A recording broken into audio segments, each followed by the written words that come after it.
Pour le vétéran de 97 ans, Liu Jingqing, les souvenirs de la guerre restent vivaces malgré son âge. Tous mes camarades d'armes des environs sont tombés sur le champ de bataille. Lorsque la guerre de Corée éclata en 1950, les forces dirigées par les États-Unis sur la péninsule coréenne approchaient de la frontière chinoise.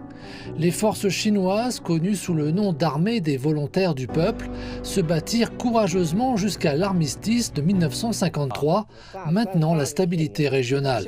Liu Jingqing fut parmi les premiers civils combattants de Jian à franchir le fleuve Yalu vers la péninsule coréenne. À 22 ans, danger et incertitude l'attendaient.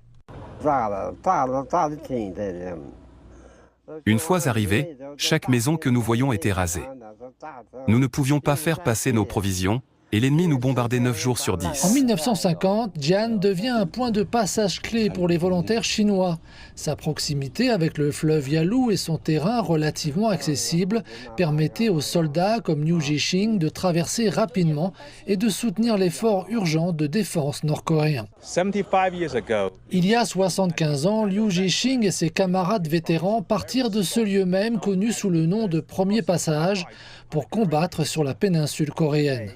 Aujourd'hui, le rapatriement des restes de ses camarades marque un retour solennel au pays.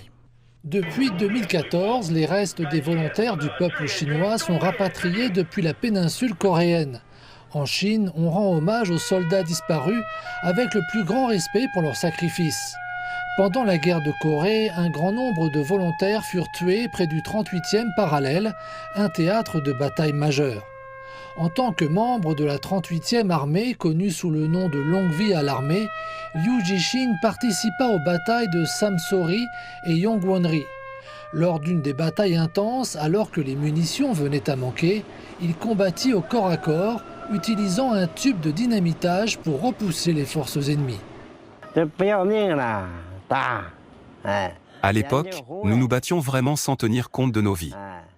L'ennemi craignait le corps à corps, effrayé par le combat à la baïonnette. Leurs armes et leurs équipements étaient supérieurs, leurs fusils automatiques tiraient 3 balles d'un seul coup. Les nôtres, il fallait recharger après chaque tir. Aujourd'hui, l'histoire de Liu constitue un hommage à ses camarades tombés et à l'esprit indomptable des héros volontaires chinois.